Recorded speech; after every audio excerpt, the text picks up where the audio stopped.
Who have we got? Daniel Zizka for Czechia. Czechia's artist for 2026, but our main focus is the artist. Let's be real. Let's be real that the artists are everything here, always, regardless of who the country is behind them. He's regarded as one of the most compelling voices in the new generation of Czech music. It's not only his technical skill, but it combines a mature vocal delivery with a natural calmness and authenticity. Now, the song Crossroads. Yeah, okay, that's fine. I don't have any more information apart from that. Let's see what ESC Extra has to say. All right, so I don't know if we know what this song's about, but that's totally fine. We will extrapolate the meaning. But this is the official music video. I am hoping this is live.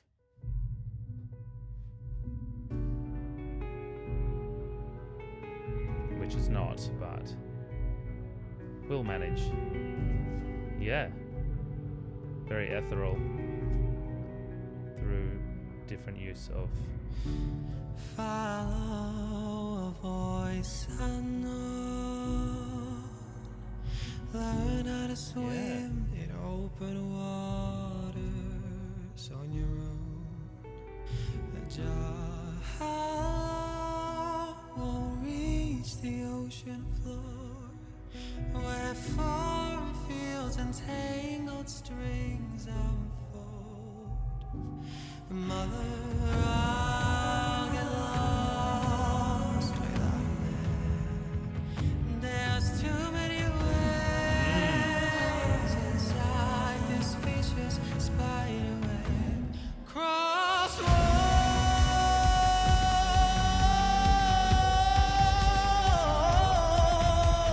patterns and exceptions interwoven.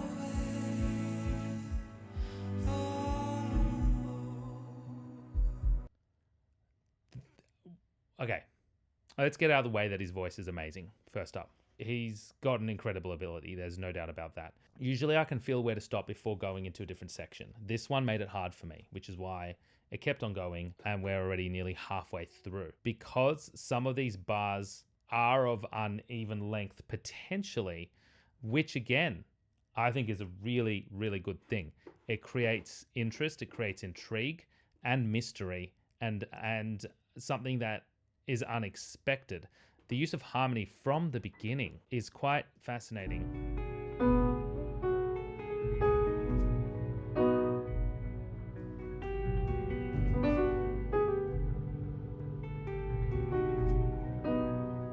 And then it goes into a different key.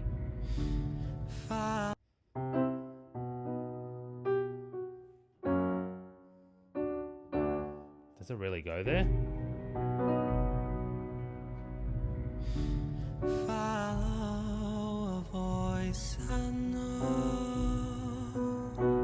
Learn how to swim in open water. Okay, yeah, so what's happening is this section sounds so, and I use the word ethereal, like it's got that quality to it, and we can hear not just from the effects that are being used in the instruments and in his vocal tone, which is somewhat breathy.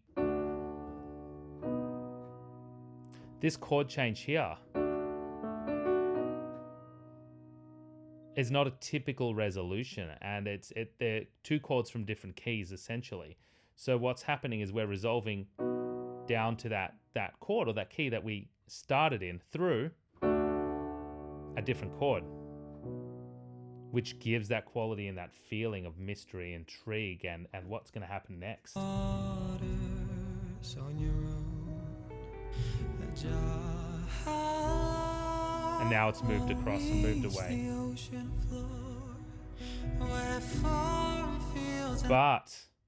But I've just realized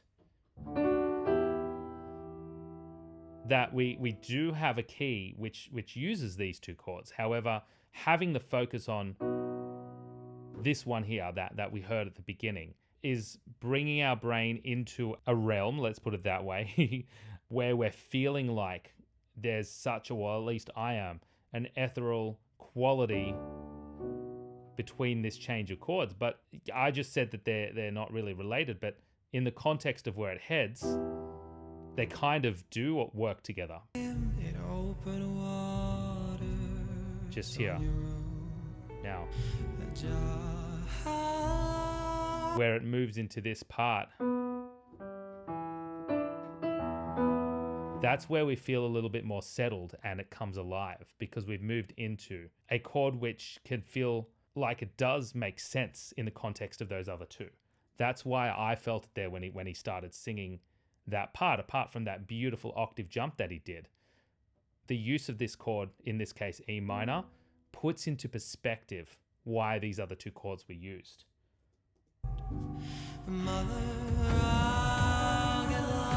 The introduction of this percussion really helps pick it up. Boom, boom. The use of the reverb really helps here as well.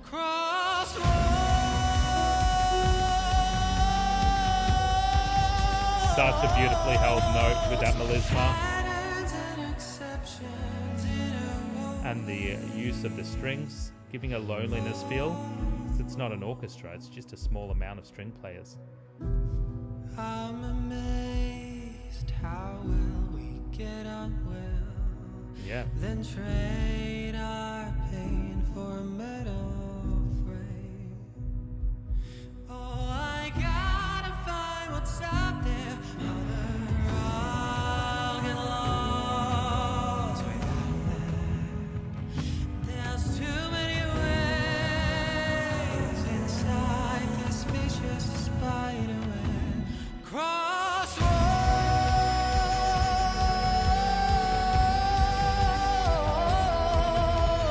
Patterns and exceptions in a world.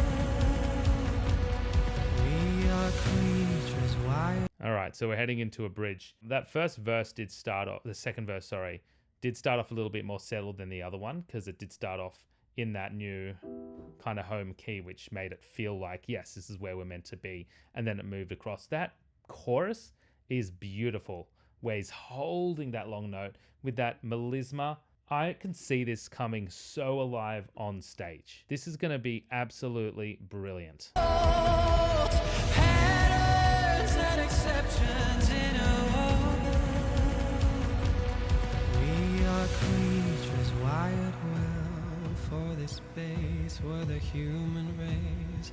Oh, we try our best to operate on pure love and rage. Ungrateful child in a golden cage for Mother Earth. Man cannot change.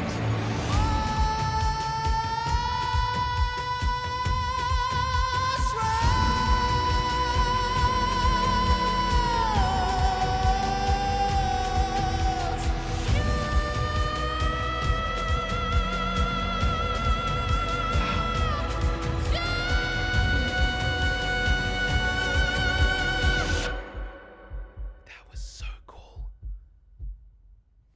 What? What? Oh my God.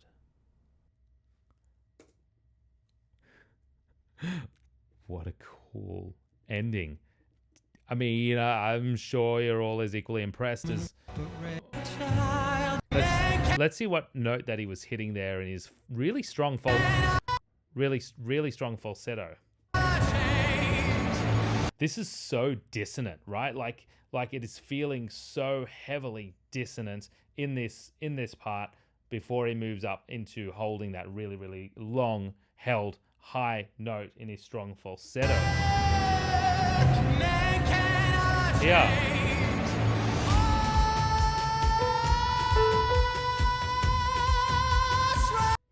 I feel like he kind of sharpened up there, and this is a studio version, so there is perfection in it.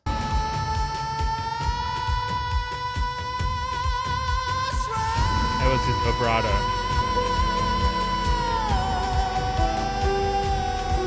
And here we go. This note was so well placed and so not a part of the harmony, and that makes it so incredibly awesome to listen to because it is so tense.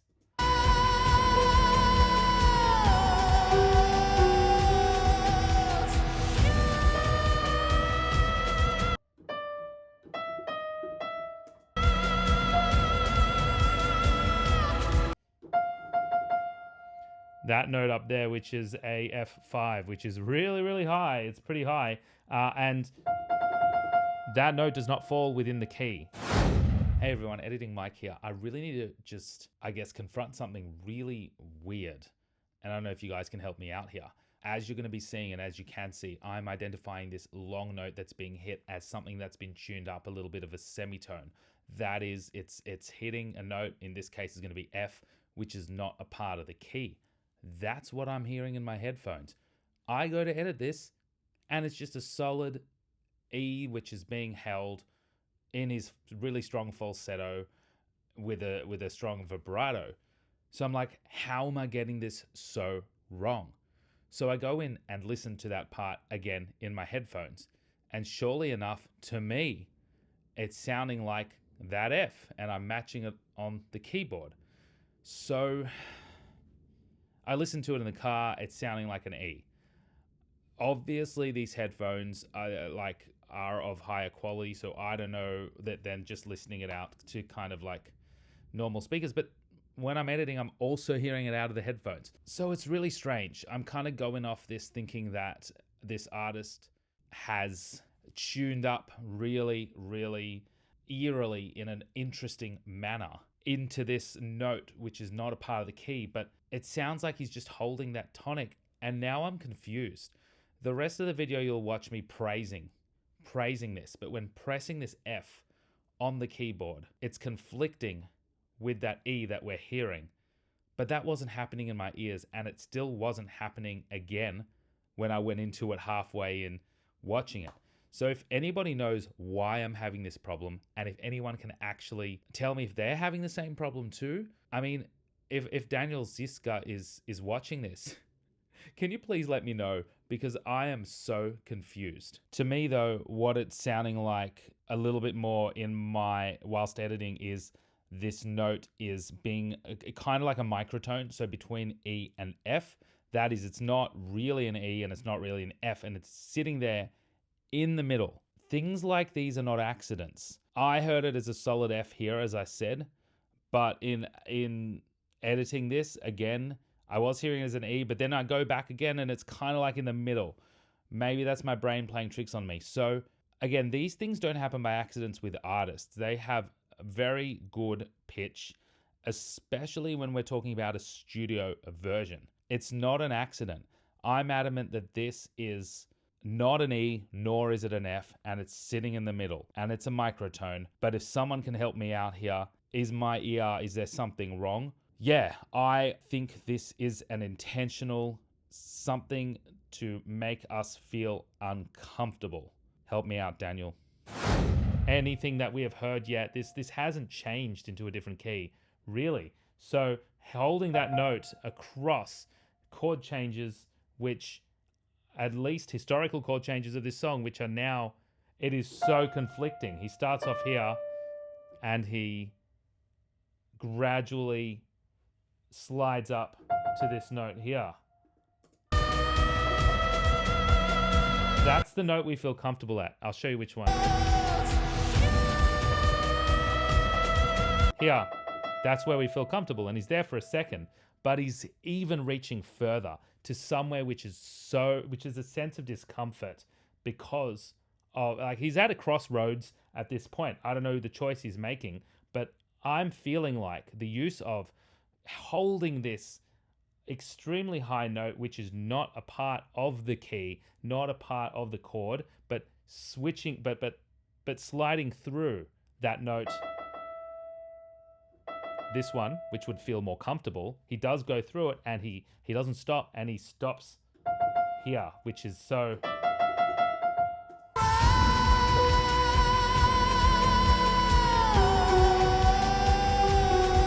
we go.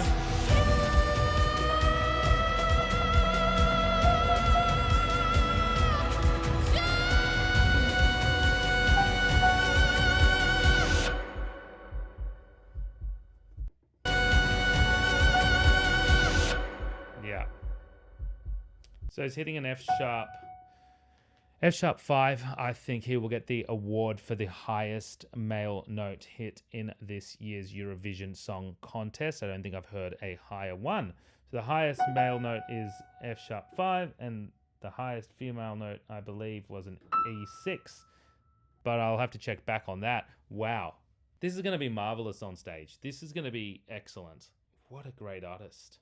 I'm going to, as I say at the end of all of these, I'm going to be listening to them over and over again because it's Eurovision season and it's just on in the car for the next few months. So in doing that, I get to discover more and more. So please stay tuned because there is, a likelihood that this song might pop up again in a different context on the channel. Let me know in the comments your thoughts and if there's anything that I missed or if there's any meaning behind this that you can share with me. Thank you so much for watching. Until next time.